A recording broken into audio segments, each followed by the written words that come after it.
biasa karena pada hari ini kita dapat berkumpul untuk melaksanakan presentasi di siang hari ini.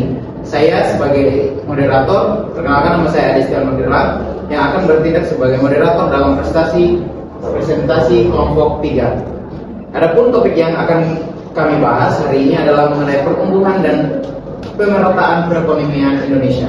Materi ini sangat relevan untuk memahami bagaimana dinamika ekonomi nasional berdampak pada kesejahteraan masyarakat luas. Sebelum kita mulai, izinkan saya memperkenalkan anggota kelompok 3.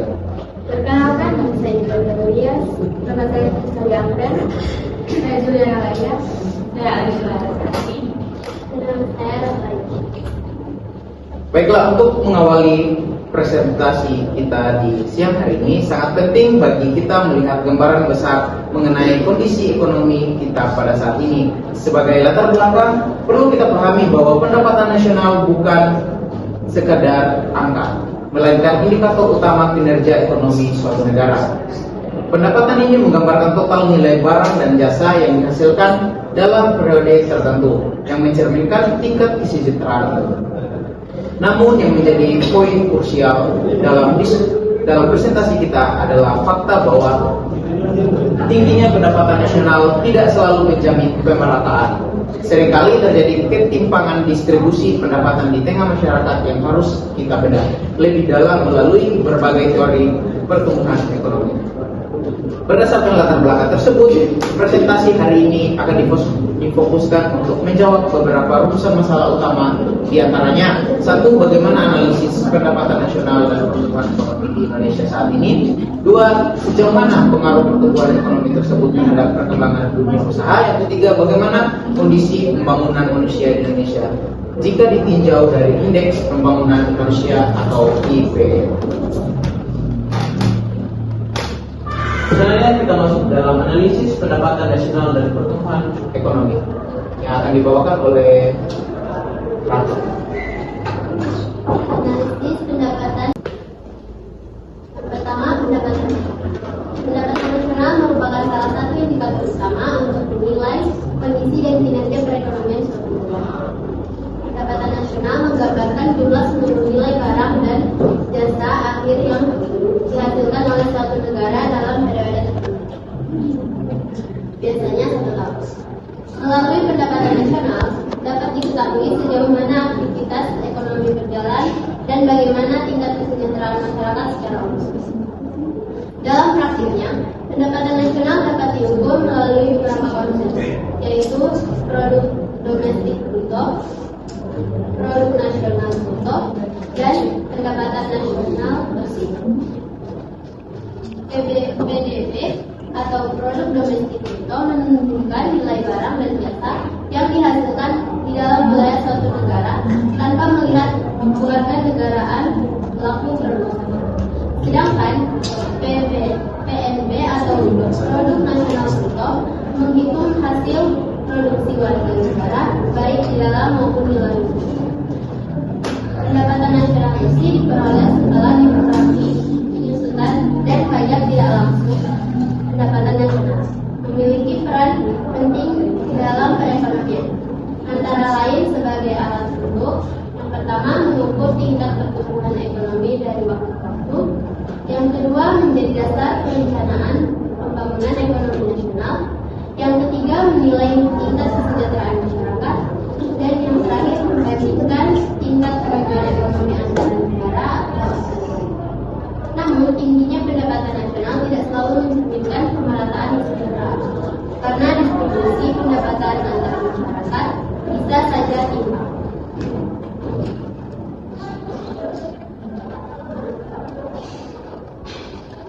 Selanjutnya kita masuk dalam teori pertumbuhan ekonomi yang akan dibawakan oleh Rizky.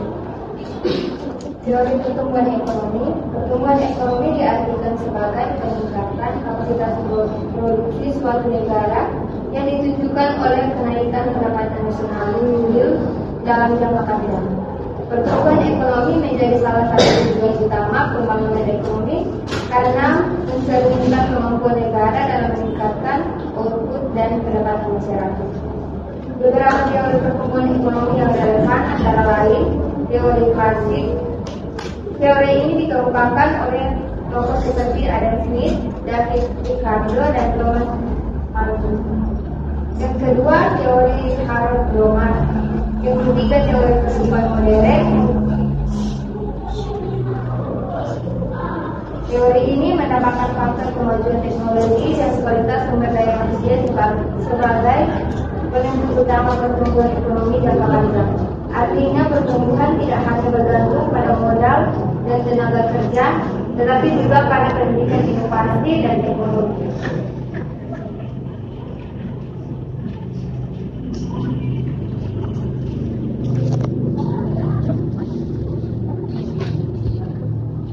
Sebenarnya kita masuk dalam pengaruh pertumbuhan ekonomi terhadap dunia usaha. Yang akan dibawakan oleh Alicia. Pengaruh pertumbuhan ekonomi terhadap dunia usaha. Pertumbuhan ekonomi memiliki pengaruh yang sangat besar terhadap perkembangan dunia usaha. Ketika pertumbuhan ekonomi meningkat, daya beli masyarakat cenderung naik sehingga permintaan terhadap barang dan jasa juga meningkat. Kondisi ini mendorong dunia usaha untuk memperluas produksi, membuka cabang baru, dan menciptakan lapangan kerja.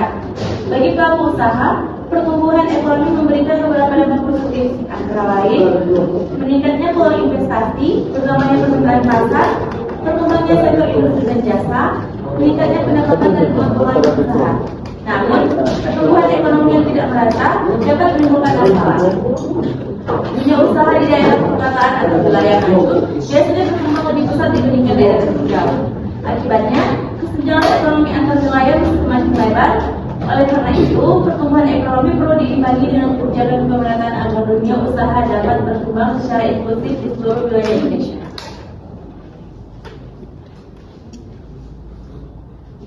Selanjutnya kita masuk di pembangunan manusia Indonesia yang akan dibawakan oleh Hillary.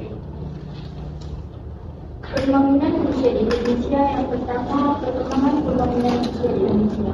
Pembangunan manusia merupakan proses untuk memperluas pendidikan dan kesempatan masyarakat agar dapat hidup lebih layak. Konsep ini tidak hanya menekankan perkembangan ekonomi, tetapi juga peningkatan kualitas hidup manusia secara menyeluruh, khususnya dalam aspek kesehatan pendidikan dan standar hidup. Yang kedua, Indeks Pembangunan Manusia atau IPM. Indeks Pembangunan Manusia atau IPM merupakan indikator yang digunakan untuk mengukur keberhasilan pembangunan manusia. IPM menggabungkan 3 dimensi utama, yaitu yang pertama kesehatan. Kesehatan yang diukur melalui angka harapan hidup. Yang kedua pendidikan. Pendidikan yang diukur melalui rata-rata lama sekolah dan harapan lama sekolah. Dan yang ketiga standar hidup layak yang diukur melalui pengeluaran atau pendapatan setiap kapita. Selanjutnya kita masuk dalam kesimpulan. Kesimpulan, berdasarkan pembahasan mengenai pertumbuhan dan pemerataan dalam perekonomian Indonesia, dapat disimpulkan bahwa pendapatan nasional merupakan indikator penting untuk menilai kinerja ekonomi suatu negara. Peningkatan pendapatan nasional mencerminkan adanya pertumbuhan ekonomi yang menunjukkan kemampuan Indonesia dalam menghasilkan barang dan jasa. Namun, pertumbuhan ekonomi yang tinggi belum tentu secara otomatis menciptakan pemerataan kesejahteraan bagi seluruh masyarakat. Pertumbuhan ekonomi Indonesia dipengaruhi oleh berbagai faktor seperti investasi, akumulasi modal, kualitas sumber daya manusia, serta kemajuan teknologi. Pertumbuhan ini memberikan dampak positif terhadap dunia usaha melalui peningkatan permintaan, perluasan kesempatan kerja, dan peningkatan investasi. Meskipun demikian, pertumbuhan yang tidak merata dapat memperlebar kesenjangan antar wilayah kelompok masyarakat, sehingga manfaat pertumbuhan ekonomi tidak dirasakan secara menyeluruh. Selain itu, pembangunan manusia menjadi aspek penting dalam mendukung pertumbuhan ekonomi yang berkelanjutan. Peningkatan indeks pembangunan manusia atau IPM, Indonesia menunjukkan adanya perbaikan dalam bidang kesehatan, pendidikan, dan standar hidup masyarakat. Namun masih terdapat ketimpangan pembangunan manusia antar daerah yang menandakan bahwa pemerataan pembangunan masih terus perlu ditingkatkan. Dengan demikian, pertumbuhan ekonomi perlu diimbangi dengan pembangunan manusia yang merata agar kesejahteraan masyarakat dapat tercapai secara berkelanjutan.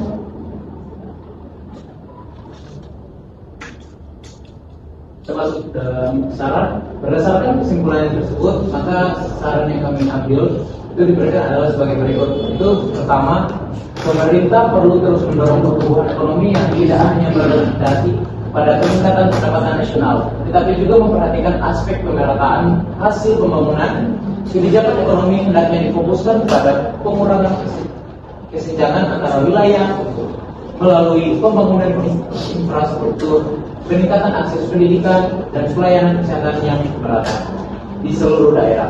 Dua, selain itu, peningkatan kualitas sumber daya manusia harus menjadi prioritas utama melalui penguatan sektor pendidikan dan kesehatan. Dengan sumber daya manusia yang berkualitas, pertumbuhan ekonomi dapat berlangsung secara berkelanjutan dan inklusif.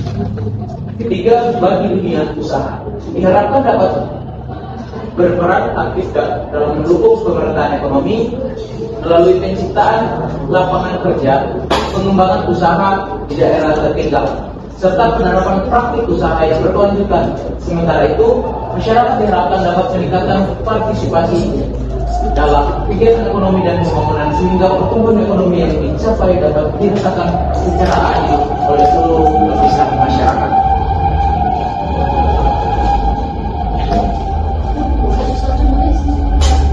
Sekian presentasi dari kami. Dibuka sesi pertama untuk pertanyaan. Terima kasih atas kesempatan. Kami dari kelompok 4 ingin menanyakan, menurut kelompok, kenapa pembangunan infrastruktur terfokus di negara Indonesia yang bagian barat dan semakin melemah ke arah timur? Bukankah seharusnya pembangunan tersebut merata? Jelaskan menurut kelompok. Saya dari kelompok 5 ingin bertanya, menurut kelompok bagaimana peran pemerintah melalui kebijakan fiskal dan pembangunan infrastruktur dalam mendorong pertumbuhan ekonomi sekaligus menciptakan suatu pemerataan pendapatan. Baik, terima kasih untuk kesempatan yang telah diberikan. Perkenalkan, nama saya Ria Satri dari kelompok 1. Di sini saya mau bertanya.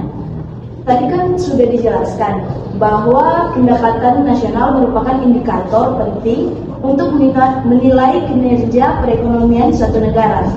Nah, menurut kelompok, apakah pendapatan nasional sudah cukup untuk menggambarkan kesejahteraan masyarakat? Terima kasih. Terima kasih atas kesempatan yang sudah diberikan. Saya Nikolologi Pemilih, mewakili dari kelompok 2, ingin bertanya, menurut kelompok, apakah Indonesia lebih membutuhkan pertumbuhan ekonomi atau pemerataan ekonomi? Jelaskan alasannya. Oke. Baiklah, kami dari kelompok 3 akan menjawab pertanyaan dari kelompok 4, yaitu menurut kelompok kami, kenapa pembangunan infrastruktur terfokus di negara bagian barat dan semakin melemah ke arah timur? Bukankah seharusnya merata? Kelompok kami mendiskusikan bahwa akar permasalahan dari ketimpangan wilayah itu meskipun idealnya pembangunan harus merata, di makalah kami itu sudah mengakui adanya realitas disparitas yang signifikan antara wilayah barat dan timur Indonesia. Apa sih disparitas wilayah itu? Pembangunan manusia di Indonesia masih menghadapi tantangan besar berupa ketimpangan antara wilayah, di mana wilayah perkotaan dan Pulau Jawa itu termasuk bagian barat, sedangkan umumnya memiliki tingkat pembangunan yang lebih tinggi dibandingkan dengan daerah terpencil di wilayah timur. Terus kesenjangan dunia usaha di wilayah yang sudah maju berkembang lebih pesat, sementara daerah tertinggal semakin tertinggal, yang mengakibatkan kesenjangan ekonomi antara wilayah semakin lebar. Yang ketiga itu tidak tercapainya IPM yang merata atau nilai indeks pembangunan manusia antara daerah masih belum merata yang menunjukkan bahwa pemerataan pembangunan fisik maupun kualitas manusia masih menjadi pekerjaan rumah besar bagi pemerintah. Kesimpulannya, pembangunan yang melemah ke arah timur merupakan bentuk kegagalan pemerataan yang harus segera diperbaiki, mulai pembangunan interaksi dan penguatan modal manusia atau human capital yang lebih adil di seluruh pelosok negeri. Sekian dari tiga. Terima kasih.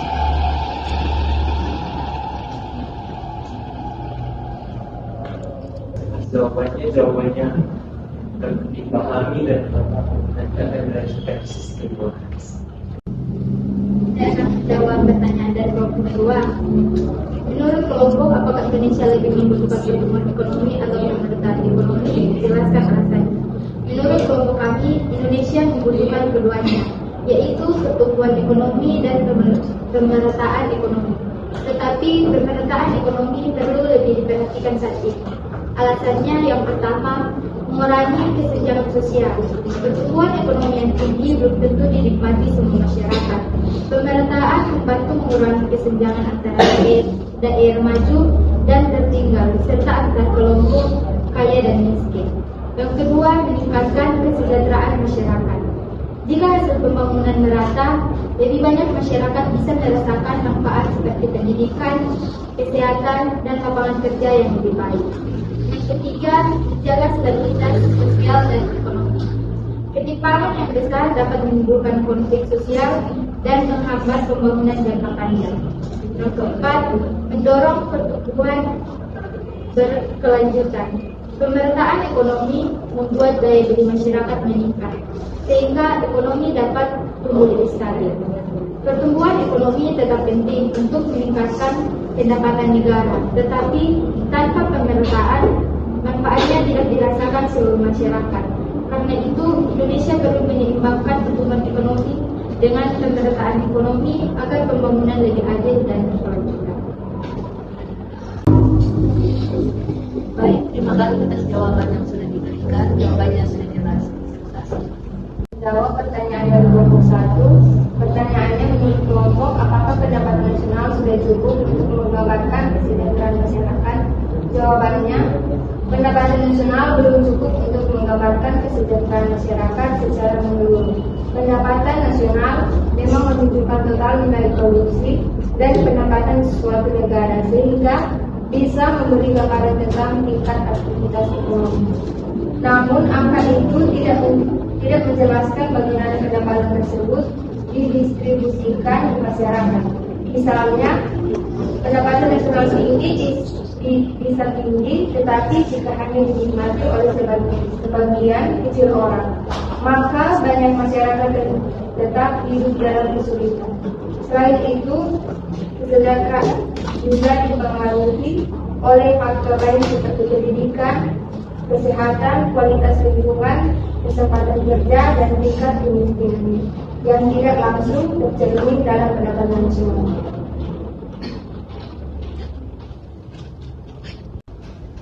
Baik, jawaban dari kelompok 3 sudah jelas. Terima kasih. Baik, selanjutnya kami akan menjawab pertanyaan dari kelompok 5 untuk pertanyaan. Menurut kelompok, bagaimana peran pemerintah melalui kebijakan fiskal dan pembangunan infrastruktur dalam mendorong pertumbuhan ekonomi sekaligus menciptakan pemerataan pendidikan? Menurut kelompok kami, pemerintah memiliki peran penting dalam mendorong pertumbuhan ekonomi sekaligus menciptakan pemerataan pendapatan melalui kebijakan fiskal dan pembangunan infrastruktur. Kebijakan fiskal dilakukan melalui pengelolaan pajak dan belanja negara untuk mendorong aktivitas ekonomi, meningkatkan daya beli masyarakat, serta membiayai sektor-sektor penting seperti pendidikan, kesehatan, dan perlindungan sosial. Di sisi lain, pembangunan infrastruktur berperan sebagai penggerak pertumbuhan ekonomi karena mampu memperlancar distribusi barang dan jasa, menarik investasi, serta membuka lapangan kerja. Apabila pembangunan infrastruktur difokuskan secara merata hingga ke daerah tertinggal, maka manfaat pertumbuhan ekonomi dapat dirasakan oleh seluruh masyarakat. Dengan demikian, Kebijakan fiskal dan pembangunan infrastruktur yang tepat tidak hanya mendorong peningkatan pendapatan nasional, tetapi juga membantu mengurangi kesenjangan pendapatan antar wilayah. Jawaban kelompok, jawaban yang sudah buat, terima kasih. Kita masuk di sesi 2. Persilakan kepada kelompok-kelompok untuk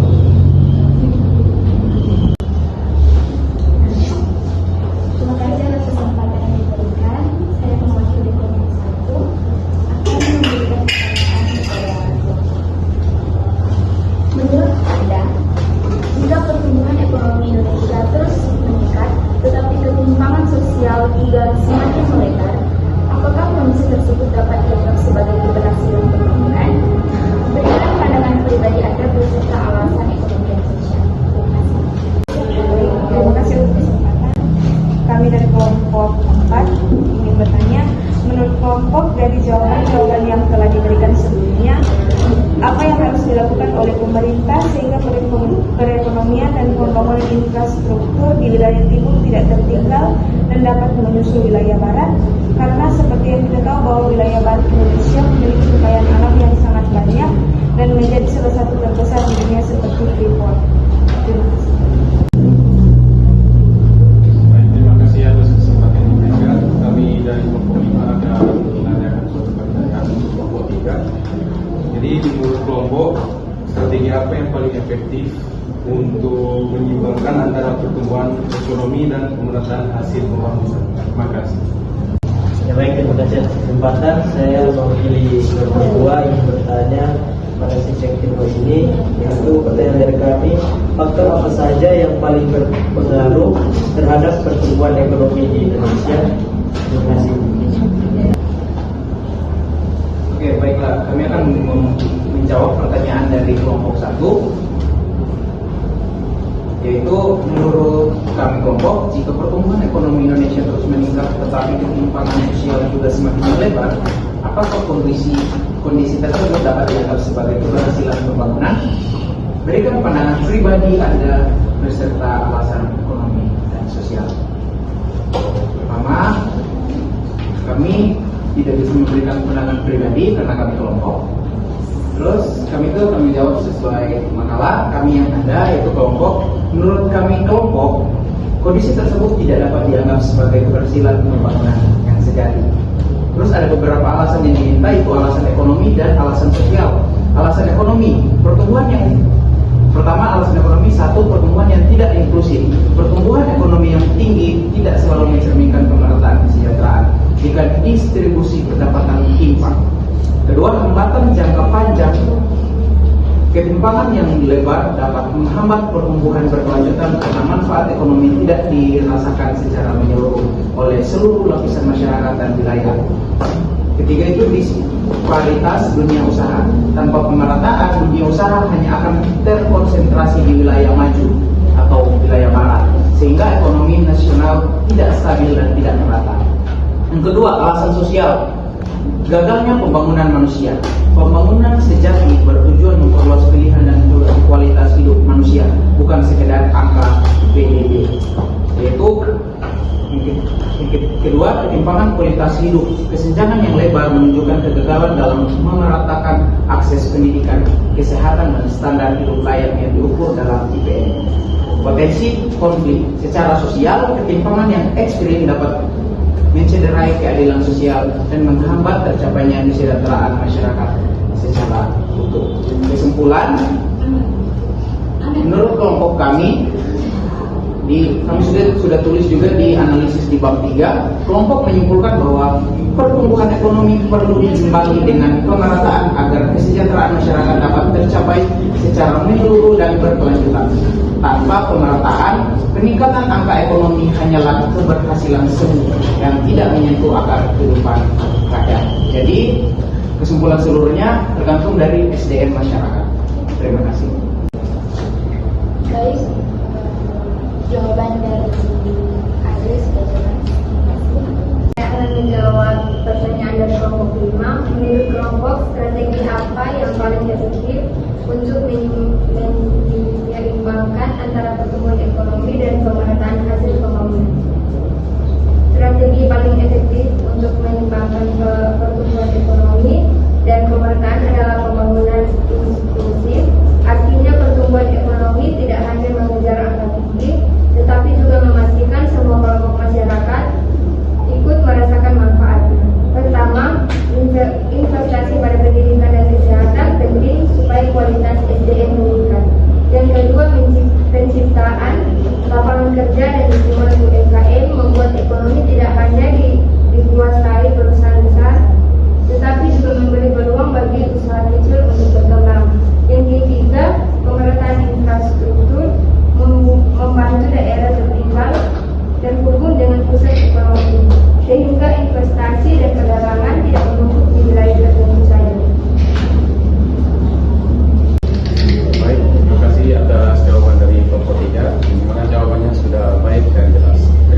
banyak dan menjadi salah satu terbesar di dunia seperti Freeport.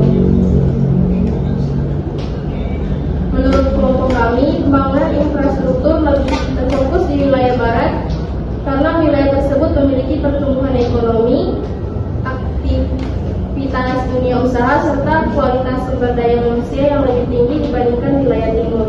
Kondisi ini mendorong pemerintah dan investor untuk lebih memprioritaskan pembangunan di wilayah barat karena dinilai lebih cepat mendukung pertumbuhan ekonomi. Sementara itu, wilayah timur masih menghadapi keterbatasan akses pendidikan, kesehatan, dan investasi sehingga pembangunan infrastrukturnya berjalan lebih lambat. Akibatnya, meskipun pembangunan seharusnya merata, rapat dalam praktiknya pemerataan belum sepenuhnya dicapai.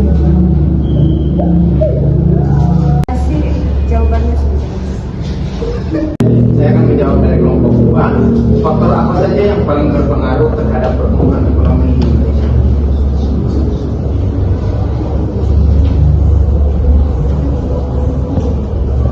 Berdasarkan